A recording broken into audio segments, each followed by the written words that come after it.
Studio Mahadevganj Sahebganj.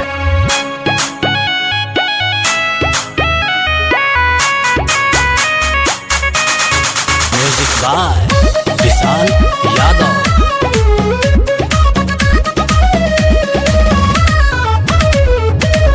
खुशी से रखिया किनाई भैया के आवे के सुनाई दुश्मन के दंगा देखी देशवा के फिक्रियाई रखियो के दीना सुना भैया के होई कलाई बहिना के कहना सुन लो भारत माई रहे सलामत भाई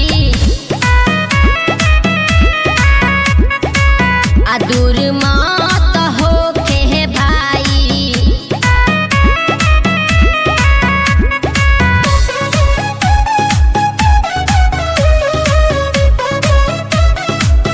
गंगा जल रिकॉर्डिंग स्टूडियो महादेवगंज साहेबगंज।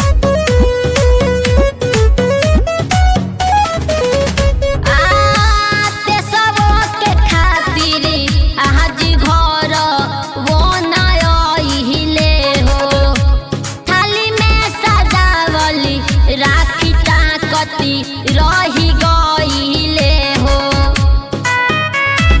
हाँ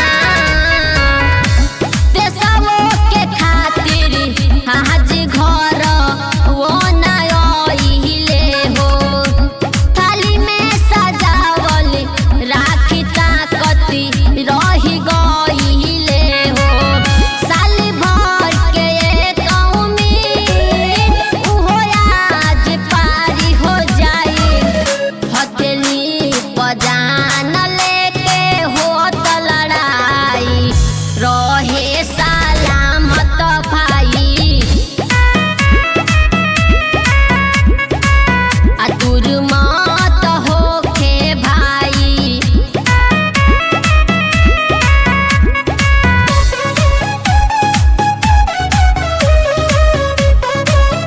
म्यूजिक बाय कुणाल छैला।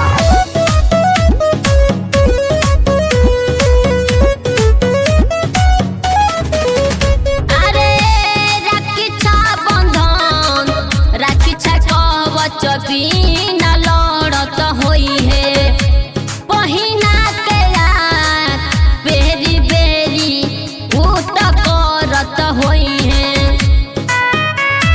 हाँ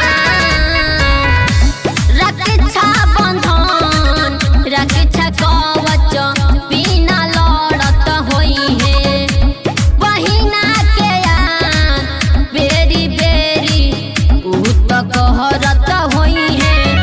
दुआबा गोरा विकास कबहू नया फतयाई बहिना के कहना सुन लो भारत माई रहे सलामत भाई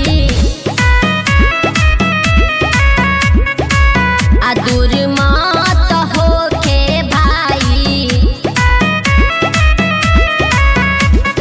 गंगा जल रिकॉर्डिंग स्टूडियो महादेवगंज साहेबगंज।